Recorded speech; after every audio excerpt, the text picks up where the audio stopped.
Have you ever wondered what happens when the person you trust most turns against you? This is the story of President Ibrahim Traoré and how he caught his own bodyguard planning to betray him. What happened next will shock you.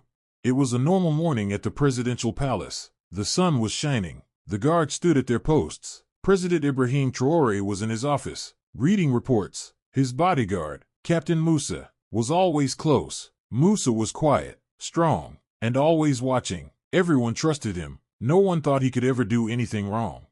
But strange things started to happen. Important papers went missing. Secret plans were leaked. Enemies seemed to know what the president would do before anyone else. Ibrahim noticed. He became careful. He started to watch everyone, even the people he trusted most. One day, a trusted advisor came to Ibrahim with a worried face. "Mr. President, I heard something strange," he said. "Someone is talking about your plans outside the palace." Ibrahim listened. He did not show fear. He thanked the advisor and decided to find out the truth himself. Ibrahim began to pay close attention to every detail. He noticed that sometimes, when he gave orders in private, those same orders were known by people outside the palace just hours later. He started to test his staff. He gave different instructions to different people and waited to see which secrets would leak. Every time, the leak pointed back to the same group of guards, and Musa was always nearby. At night, Ibrahim walked the halls of the palace. He watched the guards. He listened to their conversations. He noticed that Musa often left his post for a few minutes. Sometimes, Musa would meet with other guards in dark corners. Sometimes, he would make phone calls in a low voice. Ibrahim did not want to believe it, but the signs were there. One evening, Ibrahim called a secret meeting with his most loyal minister, Diallo. "I think someone close to me is working with my enemies," he said. Diallo nodded. "I have heard whispers too, Mr. President. We must be careful." Together, they made a plan to watch Musa without him knowing. The next day, Ibrahim acted normal. He smiled at Musa. He joked with the staff, but he told Diallo to follow Musa after work. That night, Diallo saw Musa meet a stranger in a dark alley near the palace. They spoke in low voices. Diallo could not hear everything, but he saw Musa hand the man a small bag. The man nodded and left quickly. Diallo reported back to Ibrahim. "Musa is meeting someone in secret. He gave the man something." Ibrahim's heart was heavy. He knew he needed proof. He decided to set a trap. The next morning, Ibrahim announced a surprise visit to the old fort outside the city. He told only Musa and a few trusted guards. He watched Musa's face carefully. Musa did not show any emotion, but his eyes looked sharper than usual. That night, Ibrahim could not sleep. He walked quietly through the palace. He heard voices in a small room. He stopped and listened. It was Musa, talking to a stranger. Musa said, "Tomorrow, when the president visits the old fort, the road will be clear. You know what to do." The stranger asked, "And my payment?" Musa gave him a bag. "Gold, enough for a new life. But do not fail." Ibrahim's heart beat fast. His own bodyguard was planning to kill him. Ibrahim stayed calm. He knew he had to be smart. He could not let Musa know he had heard the plan. The next morning, he called Minister Diallo. He told him everything. They made a new plan. They changed the security team. They changed the route to the old fort. Only a few trusted people knew. The day of the visit came. The city was busy. The president's convoy left the palace. Musa was there, next to the president, just like always. His face was calm. His eyes were cold. At the old fort, the president stepped out. He waved to the crowd. Suddenly, a gunshot. People screamed. Soldiers rushed to protect the president. The bullet missed. The shooter was caught by the new security team. Musa looked shocked. He did not expect this. Ibrahim turned to Musa. "Why, Musa? Why did you do this?" Musa looked angry and scared. He said, "You are too soft, Mr. President. The country needs a strong leader. I did what I thought was right." Ibrahim shook his head. "Strength is not in betrayal, Musa. Strength is in loyalty and trust." Soldiers took Musa away. The news spread fast. People were shocked. The president's own bodyguard had betrayed him. But the story did not end there. Ibrahim did not call for revenge. He called the people together. He spoke to them. "Today, I was betrayed by someone I trusted, but we must not let fear and anger control us. We must be careful, but we must also forgive. Musa will face justice, but we will not become like those who plot in the shadows. We will stand in the light." The people listened. Some were angry. Many were proud. After this, Ibrahim was more careful. He listened to his advisors. He watched everyone. He made new rules for the guards. No one could be alone with the president. Every meeting had to be recorded. He brought in new people from every part of the country. He wanted everyone to feel safe. He wanted everyone to feel important. He also visited Musa in prison. He asked him, "Did you work alone?" Musa shook his head. "No, there are others. Some are jealous. Some are angry. They want power. They will try again." Ibrahim listened. He thanked Musa for telling the truth. He promised to be ready.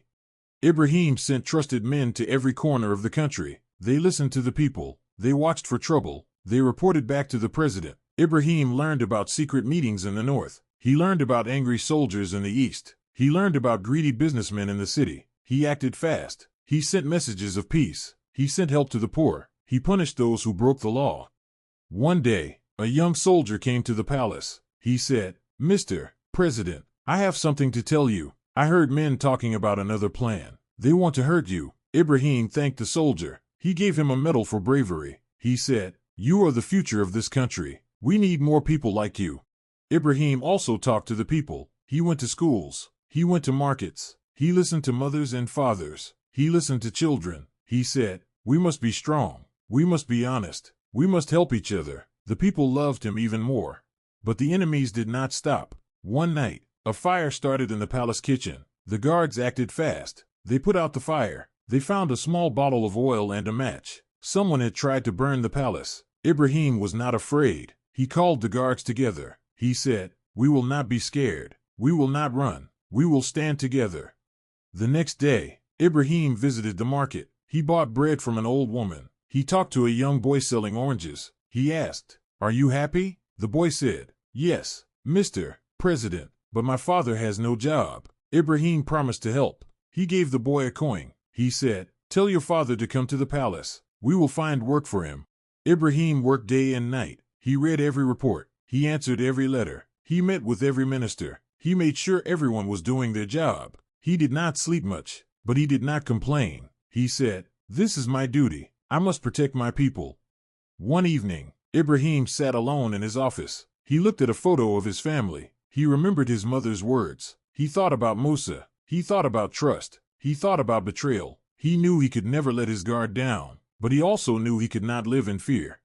He called Minister Diallo. He said, "We must teach the people about trust. We must teach them about forgiveness. We must show them that even when someone betrays us, we can still be strong." Diallo agreed. Together, they started a new program. They visited schools. They told the story of Ibrahim and Musa. They asked the children, "What would you do if your friend betrayed you?" The children gave many answers. Some said they would fight. Some said they would forgive. Ibrahim smiled. He said, "The best answer is to be wise. Learn from the past. Protect your heart, but do not let fear make you hard." As time passed, the country became safer. The people trusted the president. The guards were loyal. The ministers worked hard. But Ibrahim never forgot the lesson. He knew that danger could come at any time. He knew that trust must be earned every day. But there were still moments of danger. One afternoon, a suspicious car was found near the palace gates. The guards stopped the car. Inside, they found maps of the palace and a list of names. The driver tried to run, but the guards caught him. When they questioned him, he said, "I was paid to watch the palace. I do not know who paid me." Ibrahim ordered a full investigation. He wanted to know who was behind it.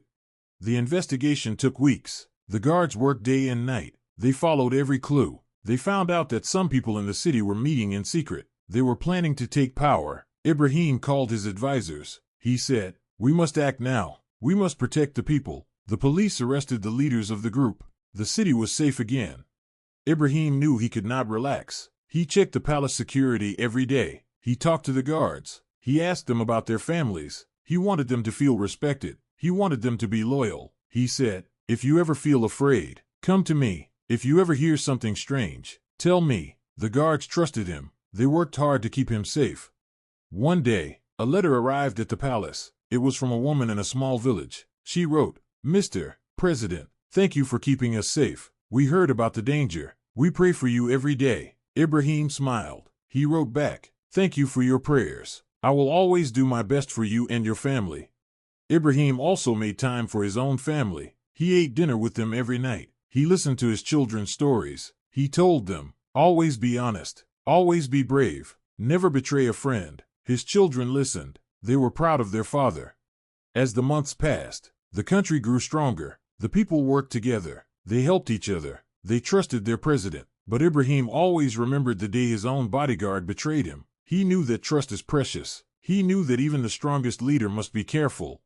So, what would you do if you caught your protector plotting against you? Would you seek revenge? Or would you seek justice? Would you let fear rule your heart? Or would you stand in the light? This is the story of President Ibrahim Traoré, the bodyguard who betrayed him, and the lesson that echoes across Africa. Remember, the lion may be king, but even the king must watch for snakes. Sometimes, the greatest strength is not in fighting, but in forgiving. If you enjoyed this story, please subscribe to our channel. We share more African stories, full of lessons and surprises. Click the bell so you never miss a story. Thank you for watching. And remember, always be wise, always be strong, and always keep your eyes open.